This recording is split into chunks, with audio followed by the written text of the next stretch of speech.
from the heart of Dubai, where tomorrow is being built today, to the world. Welcome to the CTO Show with Mehmet. Here, we redefine technology and reimagine possibilities. With Mehmet, delve into the riveting realms of AI, cybersecurity, and digital technology. Experience the thrilling highs and lows of startups. Immerse yourself in the spirit of entrepreneurship and witness the future of business innovation being written in real time. Now, without further ado, let's tune in and explore the future. Hello and welcome back to a new episode of the CTO Show with Mehmet. Today, I'm very pleased joining me from the US, Eli Farhood, who's the founder and CEO of KatshID. Eli, thank you very much for being with me here today on the show. I really appreciate the time and the time difference. It's early for you there, still on the West Coast. So the way I like to do it, as I was telling you before we start the recording, is I keep it to my guests to introduce themselves, to tell us a little bit about your background, your journey, and what you are currently up to, and then we can start the discussion from there. So the floor is yours. Thank you, Aaron. Well, I want to first thank you for having me. It's a pleasure to share my story with your audience and, try to help people be aware of cybersecurity risks in our world today. My background is in finance. I spent more than 20 years in financial services. And the reason why I'm into cybersecurity today is because I fell victim to fraud twice, not just once. Last year was in 2023, my second fraud incident, where I was about to lose thousands of dollars on my credit cards. It was a bunch of unauthorized transactions that were taking place on one of my cards. And that really was kind of like detrimental to some extent, because in the US here, like when you have large frauds on your account, most institutions first will share the incident. So if it happens with one bank, all the banks will already know about it. And once that happens, they start curbing your credit availability, your credit report falls. You start struggling with, such a fraud taking place. And we started this company called KatshID, where we wanted to solve this problem. I've been going through this the second time. The first time it was a real struggle, because the first time someone I met back then was collecting my information behind my back, and one day he uses that information to access my bank account, and he was really successful in trying to take money from my account. And these all together put me on this path to try to solve the problem that we want to discuss today. And what is the big problem? It's, your personal information. Anywhere in this world, governments, agencies, they use personal information to identify who you are. We call it technically in cybersecurity PII, personal identifying information. And this is the risk today. We have this elephant in the room called data breaches, and these data breaches, they're happening more common than ever right now, especially with AI now. Fraudsters have strong technological tools that they can use to their advantage to hack networks and compromise hundreds of millions of accounts just with one attack. And so once that takes place, our information becomes in the wrong hand.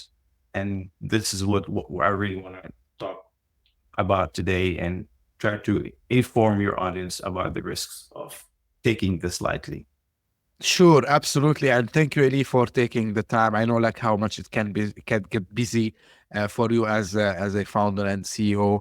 So you mentioned kind of I would say the motives for you, which I think, every one of us have faced this problem of either getting scammed or getting his data stolen. I want to, from you to highlight, and because you mentioned something very important about our personal information. So, and I like the way you called it the elephant in the room, because it is the elephant in the room. We cannot live today without having our personal information living somewhere on the internet, right? So now, what I want you really to explain to us before I come, about what exactly KatchID do and how you help, the consumers or like businesses even in solving this problem. So let's go back and find out uh, why this happens in the first place. And like little bit of the tactics and the mechanisms that we see these, as we call them in cybersecurity, threat actors. They keep again and again being successful in doing that. Although, like also we see, and you come from banking, and like banks keeps like sending us, hey, don't open this link, don't do that, don't do this. But still, why we are still facing this problem, Eli? I want you, like, if you want, like, to cover this, the roots of the problem and why it's still happening, and then we can continue from there. I love your question. Yeah, the root of the problem is the fact that all networks have vulnerabilities. Hacking groups are constantly looking around and trying to scan networks all across the across the internet, and they're trying to find vulnerabilities wherever. It's like, think of this like your house, right? It has windows, it has doors, it has multiple entry and exits, and they're literally trying to find if there's a broken glass here or an unlocked door there, and trying to get in, snoop into your house to steal things. And this is literally the same thing. I hope I was able to convey this properly. This is literally what happens. You have a network, a digital network that is publicly available. We call it a public domain that stores a lot of information that these businesses used on a day-to-day basis for their operations. And these informations are kind of like stored inside that house, which is the network. And those hacking groups are, trying to infiltrate themselves into that, so to speak, house to gain access to that information. In a lot of cases, and we've seen it with large enterprises like Microsoft, AT&T just recently, multiple actually companies, Equifax in 2017. I think we'll go over the list is pretty long on how many companies were compromised. And we're not talking about small businesses here. We're talking about $1 trillion company being compromised. We're talking about, if Microsoft can protect its network, then what would the average Joe say, or think or feel about safety on the internet, right? And so it's just that history shows, and if you just go back even 50 years, that no one has been able to successfully protect data from being compromised. It just didn't happen. I think even the FBI was compromised at some point. And so when you think about that, how much the stakes are high and the risks of housing publicly available information on your network, you realize that it's kind of like a lost war, right? And those hacking groups are always somehow, some way, are able to infiltrate, find their way into that network, because networks are essentially in very complex structures, right? And because they're highly complex, there's always somehow, somewhere, a vulnerability that they can exploit and use to gain access to that network. And so I that's the simplest way I can really explain it to you and to your audience. So what I understand, Eli, and of course I know the answer, but again, it's coming from you as an expert. So it's something that we cannot avoid, because you mentioned something very, accurate, I would say, that these are complex systems. They will have vulnerabilities. There's no way. And again, at the same time, we don't have other choice other than utilizing these systems, because, let's take banking, because again, you come from a banking background. So I can't imagine, at least myself, without using my online banking or the mobile app of my bank, because, I pay my bills through it. I do a lot of activities through it, right? Now, so some people, I think, which is also part of the problem, and I want you also to touch on that, Eli, because I think, before we start the recording, you touch on that. But again, let's do it now. within the recording itself. So some people, sometimes are like still, okay, why I should care? Like I have nothing, for example, I don't have these big amounts in the bank. Why I should care? Like, okay, let them take my information. What will happen? But they don't understand, like the consequences. So I want you like a little bit also to shed some light. No, like we should be caring about our personal information because, they can do things like money laundering, they can do pretend to be us, like they can do like many things. So I want you also to highlight about this identity, why it's important for someone to take care of their identity and their personal information online. Yeah, I can't emphasize enough on that. I heard that from so many consumers when I was conducting customer discovery for our product Catch. And I hear from people saying, well, I'm not Elon Musk. I'm not a billionaire. Like, who knows who, like, I'm not so not known as a person, not popular. I'm just an average person. I don't even have maybe $200 in our bank account. And I don't care.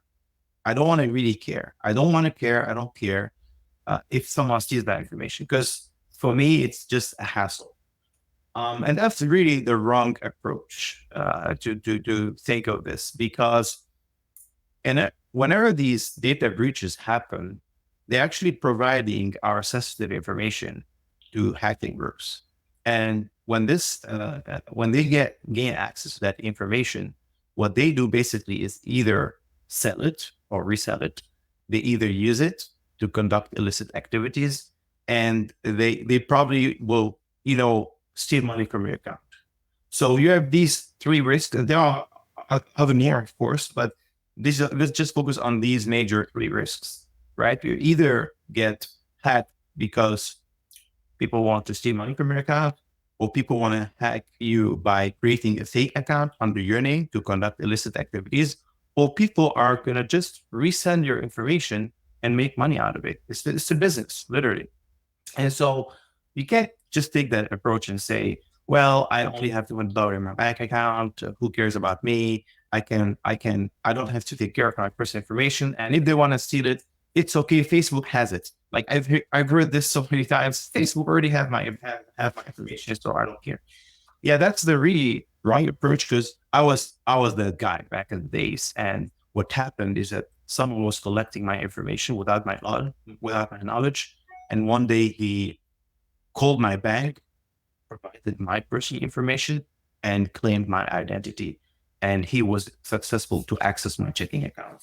And that was an identity theft incident that really I had to go through and struggle for about 2.5 to 3 years to clear my name. I had legal issues. I had financial struggle.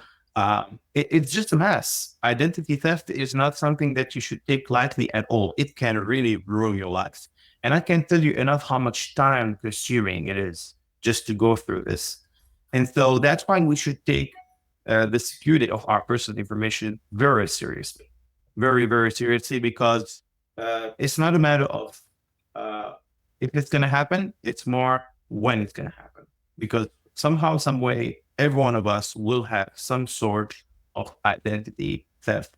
And identity theft, can take so many shapes and forms. It's not just about someone claiming your identity at your bank account, at your banking institution. It could be also an unauthorized transaction, like it happened again to me, right?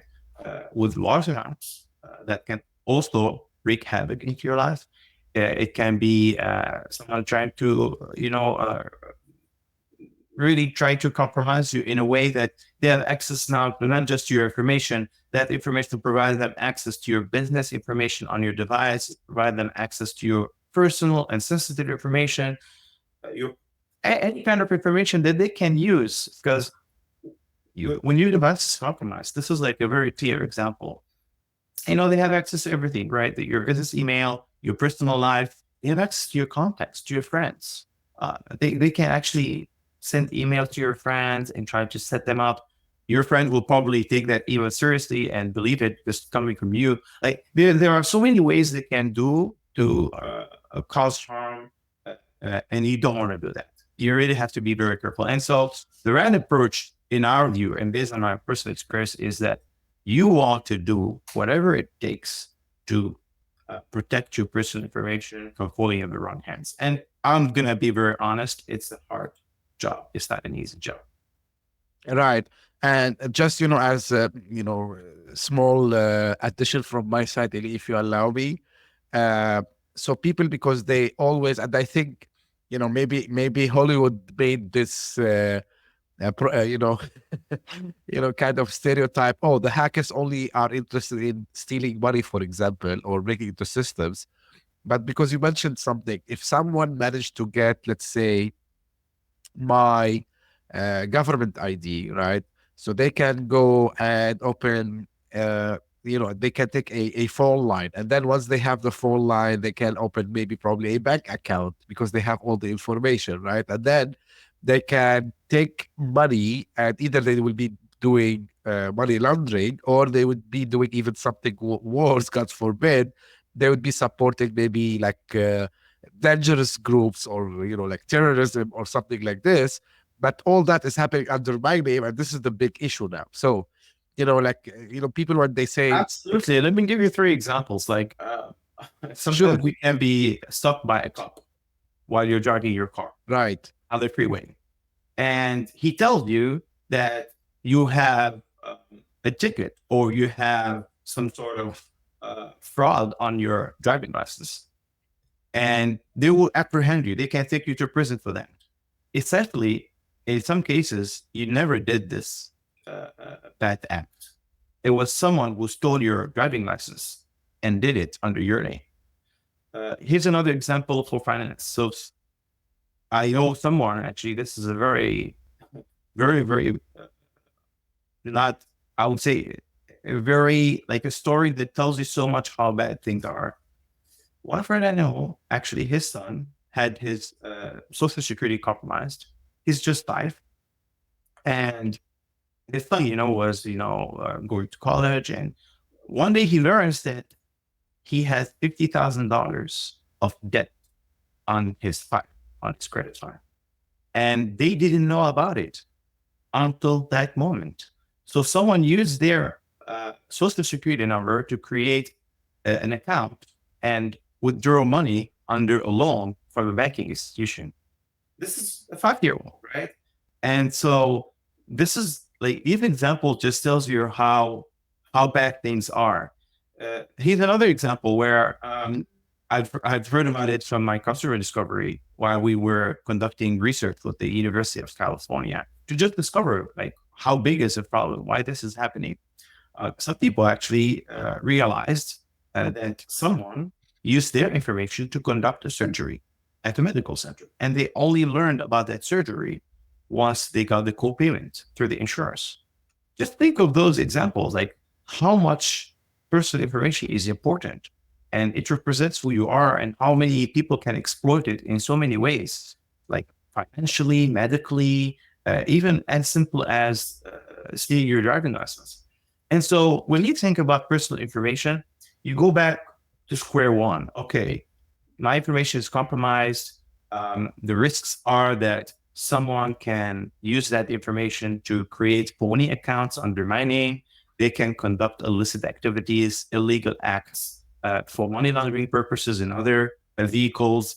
And when they fall for it, I fall for it because my name is in the game here. It's not theirs. So as hacking groups, they won't really get scaffed here. You're the one who's going to have to deal with this. And this is, again, one of the reasons why personal information are extremely important. But to just fast forward, like we talked so much about that now, I want to tell your audience the most important element is that when we started thinking of a solution for that threat and vulnerability in our digital life, we decided to eliminate credentials from the equation of cybersecurity, from identity. We thought that, okay, history shows that you can't protect information. History shows that the largest technology company in the world are getting compromised and hacked. So if they can't protect themselves, then average users are definitely at risk. And due to those facts, we decided to create a product that allows you to authorize who can use your information so that no one can really gain access to your identity anymore. So think of this. Today, you have your information. I hear this narrative a lot in the marketplace. Well, Google has my information. Facebook has my information. They're the one who's selling it, making money on that information that they have about me, right? And there's this new narrative in the marketplace that we also catch, are proud of, is that we want to give you back control over who can use your information. This is your personal information. Not any giant or tech company has any rights to use it for any reason. And every time that information has to be used, we came up with this concept that allows you to authorize who can use it. So we want to bring back control to the consumers and so that they can control who can use their information whenever, wherever, and for what purpose they need it. So a quick example today, I would throw this. If you want to create a bank account, that's what normally happens. You just have your personal information, you go online to the website, you click apply, you enter your information, and you can probably get your account open in 5 minutes. You can get approval instantly with some institutions. Actually, most institutions will confirmation in just 2 minutes of account opening. This is how it is today. And that's why, attacking groups are able to use that information very well. That information is very valuable now because you can create fake accounts with anyone's information.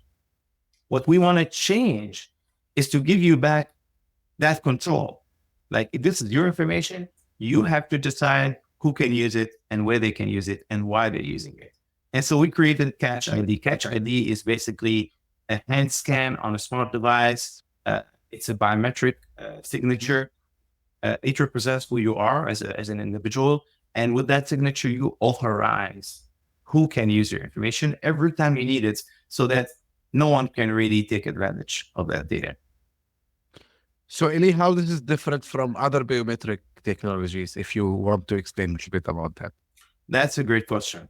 Most biometric systems today rely, I would say the reliable ones rely on a special device. So if you think of Face ID, right, it requires special hardware on your phone. If you don't have that hardware, you're probably not going to be able to use it. If you take the Amazon one, for example, pay with your phone, same thing.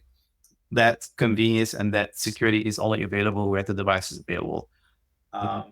Here at the airport, I'm not sure if you used it, but it's for security checkpoint, biometric one. That really saves you so much time, and it's so amazing as a technology. But again, it's only available where the device is available. Most reliable biometric systems do somehow rely on a special device, either a token or a USD or any kind of sort. And we decided to create a product that works on any device. So that is device-agnostic, and it does not require that technicality, that technical barrier, the hardware, so that we are able to provide you access on any device. That's the whole point of Catch. And because we were able to do that, we were able to eliminate passwords, so credentials. And that's also another important element. Think of this. What if you can live your life digitally and even in real life? What if you can live your life without having to deal with passwords, without having to reset passwords, without having to manage passwords? Just think of this offer for a moment. You don't need two-factor authentication. You don't need passwords, no more credentials. Your hand becomes your password. That's what we're trying to build here. That's what we're trying to achieve, is to replace credentials with a hand scan on any device. When we started building this, it was actually, we were thinking of military use because we wanted to provide strong biometric security. But then when I fell victim to fraud, we realized that there's a civilian application. And so the market is much more bigger there, and the pain is much bigger too. There's a pain on the enterprise level called credential management. There's a pain on the consumer side called also credential management. Mehmet, how many passwords do you have? A lot. Right. How much time does it take you to manage those passwords and reset them every now and then? And if you forgot those passwords, are you using password managers? Yeah, I use password manager, but again, the password manager itself, it has it needs another password manager to hold the password of the vault. And Yeah, it's like a vault. You want to protect it. You want to make sure that no one has access to that. My password manager, by the way, stopped working for some reason. There was a technical glitch in it, and my life was frozen for 2 consecutive days. I couldn't do anything, access any account that wasn't logged in already, because I don't know any of my passwords. No one knows their passwords, right? It's very hard to keep track of those passwords. So there's a strong pain at all levels, consumer level, business level. And because credentials are important, our solution was to authorize who can use my information or anyone's information. Right. And I know, especially in business, this is one of the biggest threat, because, identity theft in businesses specifically, when they do the account takeovers and all this, especially, people, they think there's a magic wand for everything. So assuming that we have put some technologies that can prevent, but actually it doesn't stop all the time. So it's very interesting, Eli, like the technology that you have developed. So tell me more about is it like something I have as government entity, as a bank, to install it and then enable it to my customers or the people who will interact with my services? Or is it if you can little bit demystify this part for us? Yeah. Our futuristic vision here is that because we are eliminating passwords and two-factor authentication, and because we're replacing those with a hand scan on any smart device. So that means it works on your iPhone, it works on your iPad, it works on your laptop, it works anywhere there's a camera. Because we're able to do that, the idea and the futuristic vision is that you can also use your hand for payments. So let's go over a few examples. You can go to the gas station, pay with your hands. You don't need your phone. You don't need your wallet. You don't need a credit card. And what the risk you're eliminating here is that you could lose those, right? You can lose your card. You can lose your wallet. You can lose your phone. So the risk now, it disappears in that concept. Also, you can walk into a cafe and buy, for example, coffee with just scanning your hand there. You don't need a credit card. You don't need anything else. You could unlock your door, your house, with your hand. You don't need keys on you. You could unlock your business door, like gate. When you go to your company, like you want access to that gate, you can unlock it there. You can unlock your parking lot. You can use your hands for everything. Think of this, what if we don't have to hold keys anymore? We don't care if we have a phone. We don't have to carry credit cards, and you just use your hand to go about your day for everything you need, from buying things to accessing places to exchanging services. That's the vision we have for Catch in the future. Obviously, there's a lot of work to be done until we reach that stage. It's not tomorrow, but that's where we're headed in our project. This is what we're trying to build now, to eliminate all the hassle, all the risks, especially when it comes to security. And the technology is actually giving us that leverage because we were building it to military use. So it's a very strong. It involves a lot of security levers in it. Absolutely. Now, it's very interesting. Now, I can't have any conversation nowadays, Eli, and especially, again, something that touches cybersecurity without touching on the AI part. So, are you leveraging any AI, machine learning in the technology, and how you have seen it also, as a technology, being utilized in what we were speaking about before. So because, we start to see also they use AI for deepfakes and all these things. So I want you also to highlight the factor of the AI from both sides, like, I mean, from the attacker sides and with what you are currently doing. Yeah, thank you for bringing AI, because it is definitely a big threat. And when we built the technology, it was literally to fend off those threats. Because AI, I'm not sure if you've heard about it, but there's a Hong Kong-based company that wired $25 million to a deepfake. Yeah. I'm sure you've heard about it. I mean, it's been all over the news. And this tells you how much AI has capacity to be used for, bad acts from those hacking groups. They can use AI and they can leverage AI because it helps them automate things and make things more genuine. Like back in the days, I remember if they want to fool you with a real website, someone has to code that website and make it look like the real one. Right? Let's say you're logging into your email account. They would probably take few days, maybe few weeks to build that website that will look like the real actual site. And so that when they send you the link and you're not really looking well, you click on it, it takes you to the website and you're like, oh, it looks like my Gmail. Let me put my username and password. And then there you go. They got your information. Now AI helps them do this in a few seconds, maybe a few minutes. Just one click. They can copycat a website and make it look really genuine. So they can leverage AI now to the worst. Not just that, AI, because of its generative, technologies that is involved, now they can actually copy any kind of information and recreate even your face. I'm not sure, you didn't ask me about this, but I just remembered, this is an important element. When we were building Catch, we thought of a biometric option that is very effective. And, facial recognition, when you think of biometric recognition, you would think first off fingerprint, right? Or face. I mean, this is the first thing that comes to mind. But when we were choosing the biometric option, we did a lab test and a lot of research to figure out what is the best biometric option for a digital ID.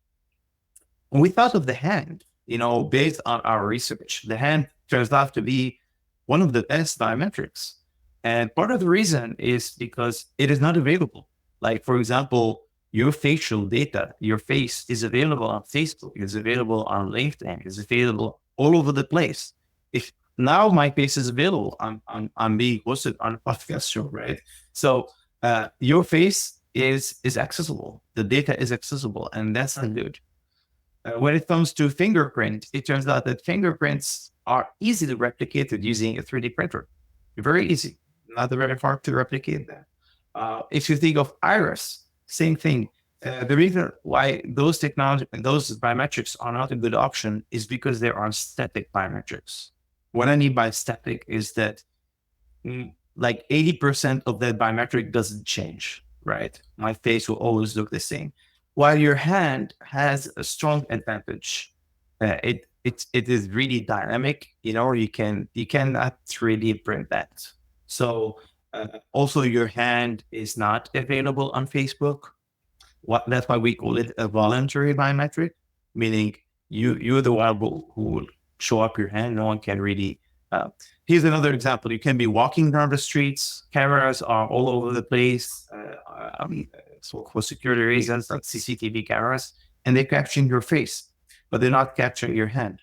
So the hand turns out has a very strong technological advantage over the face due to its security, its availability, and it actually is more accurate in AI detection because we're using AI to recognize that this is Mehmet, for example.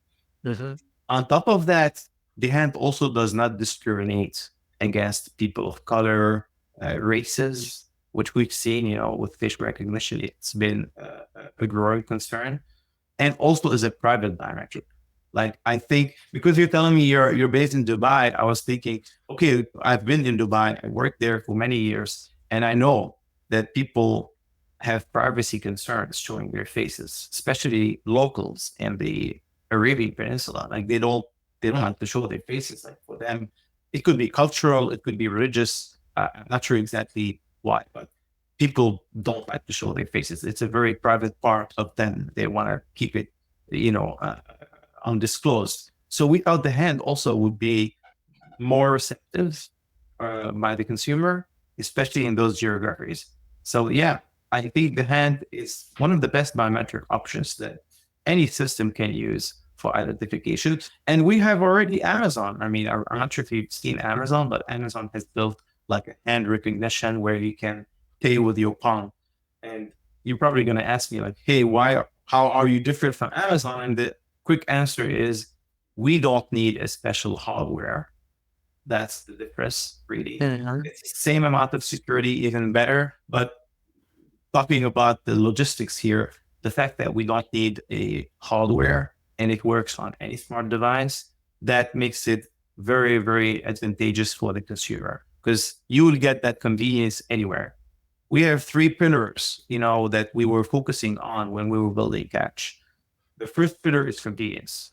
We want to provide you convenience on any device. You have access to your identity on any device. That is super important because without that, we cannot eliminate passwords. The reason why Face ID today cannot tell you, hey, use just Face ID, eliminate password. They can't do it. Why? Because they have to allow you access on other devices. What if you're not on your iPhone and you need to access your email? See? So this is part of the reasons why convenience is so important and getting access on any device. The second pillar is security. Like I said, we will believe this for military use. It incorporates a lot of security as a biometric system. And I can here give you a additional snippet. We are able actually to detect vitals. So we can also detect that this hand is a living organ. So this is also a strong security on top of other trade secrets that I can't reveal here. And the third pillar, which is also very important, is privacy. How important is a biometric that is private? People, growing number of individuals are concerned about facial recognition and that data they would have to scan every time their faces is just too invasive. They don't feel comfortable doing it. Right. Just as we are coming to the end of our time, Eli, together, I want to talk a little bit. I want you to talk a little bit about the startup part of it, and being in the startup. And I know, I think if I'm not mistaken, you're still on raising funds also as well. So, tell me more about this aspect of being a founder and the fundraising. How is it going? And then we can start concluding for today. Yeah, absolutely. I mean, we're very fortunate to have had investors believing in us, backing us, angel investors particularly. We've also been fortunate to actually been accepted to a recent fund in Silicon Valley. So we're going to start our program end of October. Also, we were more than fortunate to work with the FDIC. We were participating in a tech sprint about digital identity proofing. For people who don't know who the FDIC is, it's a federal agency here in the United States that protects bank deposits. We also were very lucky to be chosen by Visa among the top 5 fintech startups in the United States. And so the vision for Visa, the credit card company, is that our vision for them is that we want to eliminate plastic cards, like I was saying earlier, and you can make a payment with just scanning your hand on any device, not just your device, any device. And so, all this market validation pushed us to conduct more market research and more validation. And so we recently also launched our crowdfunding campaign, which is a great vehicle for us to validate if consumers want to use Catch. And so we're now raising money as well there. Anyone can contribute. Anyone can own shares in our company and, capitalize on the future growth that this business can create and the value it can provide for a lot of consumers and businesses. And so I'm not sure if you see that QR code, but people can scan that QR code. It takes them to our website. They can learn more about the project, what we're building. And there's a button there, invest. They can click on that button. Also, it takes them to our landing page where they can also learn, and anyone can invest. They can be living in any country. They can always invest, no matter where they're living, no matter what their income is, they can invest. And they can invest as little as $100, which might not seem like a lot of money, but for us, it's a validation. It's a validation that people want to use this, and people are voting by putting money and placing bets on Catch. And that's why we're doing this right now. And so our goal is to commercialize the product by next year. Okay, great. Eli, you did something that saved a question for me. I'm just joking. I like to ask this question because usually the last thing I ask, I guess, where people can find you or more about the company, and you put the QR code, which is, a brilliant idea, I would say. So people, Thank yeah. you. So if you're watching, and actually you can see like the website, Eli have wrote it next to his name. Again, it's gonna be in the show notes just for you if you don't want to scan. And you can see the QR code also as well. Eli, like really, I enjoyed the conversation. It was very educational. It was like really about not only, pitching a product or a service. It's more about really letting us and the audience in general, understand the real risks of this. I would say epidemic. Let's call it this way. It's an epidemic of people keep losing their data, getting stolen, in data breaches, used by bad actors and so on. So really, I appreciate all, the information that you gave us today. Plus, I appreciate, I'm a little bit biased. I come from a technical background, as I was telling you, and I'm biased for everyone who's trying to solve this problem in any mean and any how. But what you're doing with the team, maybe, is really, really great. I would say you're doing a lot of researches. I checked your website before we come to the recording today. And I wish you all the best and the luck in this journey, Eli. And this is how I usually end my episodes. This is for the audience. If you just discovered this podcast by luck, thank you for passing by. I hope you enjoyed it. If you did so, please give us a thumb up and subscribe and share it with your friends and colleagues. And if you are one of the people who keeps coming again and again, thank you for supporting and giving me your feedback and suggestions. Keep them coming. I read them all. Thank you very much for tuning in, and we'll meet again very soon. Thank you. Bye-bye. Hit that subscribe button, share the show with your tech-savvy friends and fellow entrepreneurs, and leave us a review on your favorite podcast app. Your support means the world to us.